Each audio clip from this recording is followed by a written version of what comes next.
Hello friends, welcome to Emmy spicy Tamil kitchen. வணக்கங்க. இன்றைக்கி நம்ம கிச்சனில் ரொம்பவே சூப்பரான டேஸ்டியான சுகியன் பண்ண போகிறோம். வாங்க வீடியோக்குள்ளே போகலாம். எங்கள் மதுரையிலையும் சரி, மதுரை சுற்றி உள்ள கிராமங்களையும் சரி, தீபாவளி அன்றைக்கி காலையில் பார்த்திங்கன்னா இட்லி, மட்டன் குழம்பு, முறுக்கு அதிரசம்லாம் முன்னாடியே செஞ்சு வச்சுருவாங்க.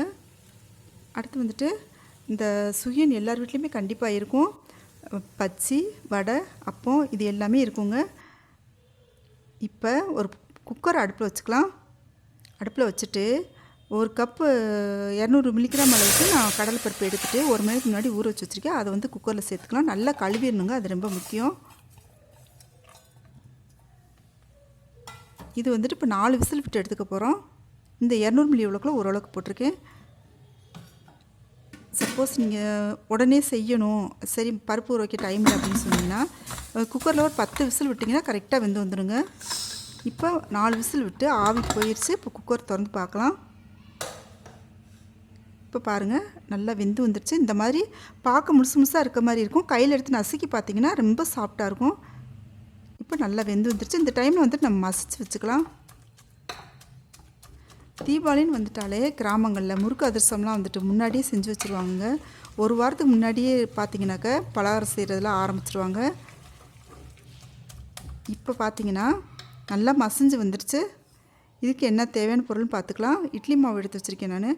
அடுத்து 1 கப்பு வந்துட்டு மண்டவெல்லாம் நம்ம பருப்பு ஊற வச்ச அதே கப்பில் ஒரு கப் போட்டிருக்கேன்.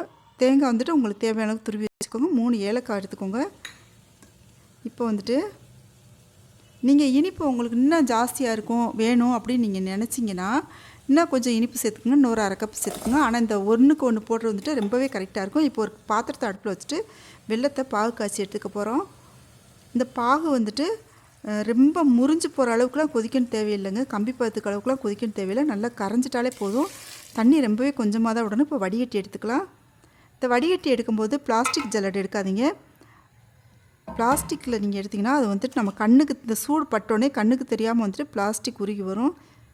ஸ்டீல் வடிகட்டி எடுத்துக்கோங்க. இப்போ பாருங்கள், ஒரு கரண்டி அடுப்பில் வச்சுட்டு நம்ம நெய் சேர்த்து தாளித்து எடுத்துக்க போகிறோம். இந்த தேங்காயை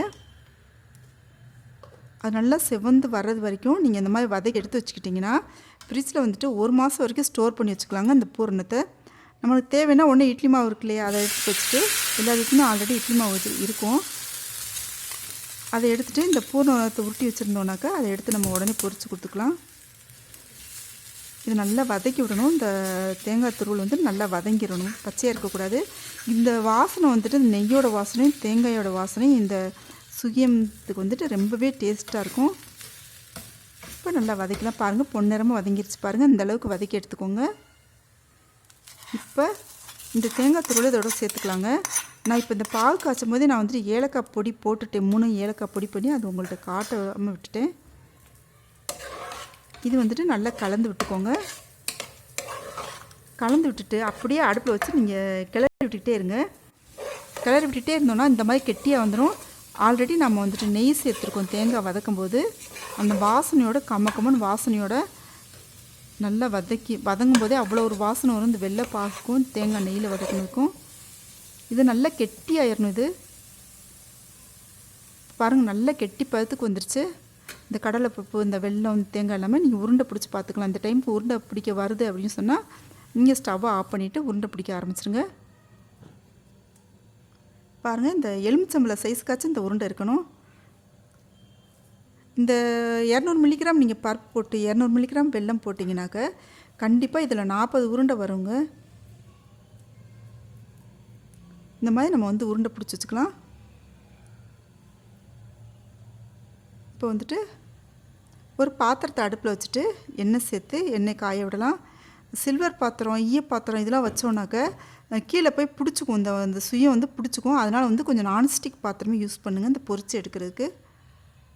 நான் பெரும்பாலும் நான்ஸ்டிக் பாத்திரமே யூஸ் பண்ண மாட்டேன். இந்த பொரிச்சு எடுக்கிறதுக்கு மட்டும்தாங்க நான்ஸ்டிக் யூஸ் பண்ணி இந்த உருண்டையை வந்துட்டு ஆயிலில் சேர்த்துக்கலாம். ஆயில் நல்லா காஞ்சி வந்த பின்னாடி மாவில் முக்கிட்டு, அந்த இட்லி மாவில் முக்கிட்டு இதை வந்து எடுத்து இதில் சேர்த்துக்கலாம். ஒரு சிலர் என்ன செய்வாங்க, மைதா மாவில் செய்வாங்க. ஒரு சிலர் வந்துட்டு வெறும் அரிசி மாவில் செய்வாங்க. அதெல்லாம் கொஞ்சம் ஆறுனா கொஞ்சம் ஹார்டாயிருங்க. நீங்கள் இந்த மாதிரி வந்து இட்லி மாவில் செஞ்சு பாருங்கள். இது கரெக்டான பக்குவமாக இருக்கும். ரொம்பவே சாஃப்டாக கிறிஸ்பியாக உள்ளுக்கு பூரணத்தோட அவ்வளோ ஒரு டேஸ்டியாக இருக்குங்க. இப்போ திருப்பி போட்டுக்கோங்க. ஒரு பக்கம் வெந்துருச்சுன்னா அடுத்த பக்கம் திருப்பி போட்டுக்கலாம் நம்ம. அது ஒன்றோட ஒன்றா ஒட்டிக்கிட்டே இருக்க மாதிரி இருக்கும். ஆனால் வந்துட்டு வெந்து வந்துருச்சுன்னா தனியாக பிரிஞ்சு வந்துடும். இந்த சுயம் வந்துட்டு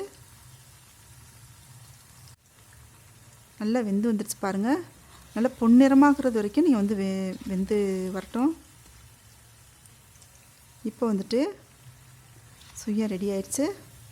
அவ்வளோதாங்க, ரொம்பவே சூப்பரான டேஸ்டியான சுயம் ரெடி ஆயிடுச்சு.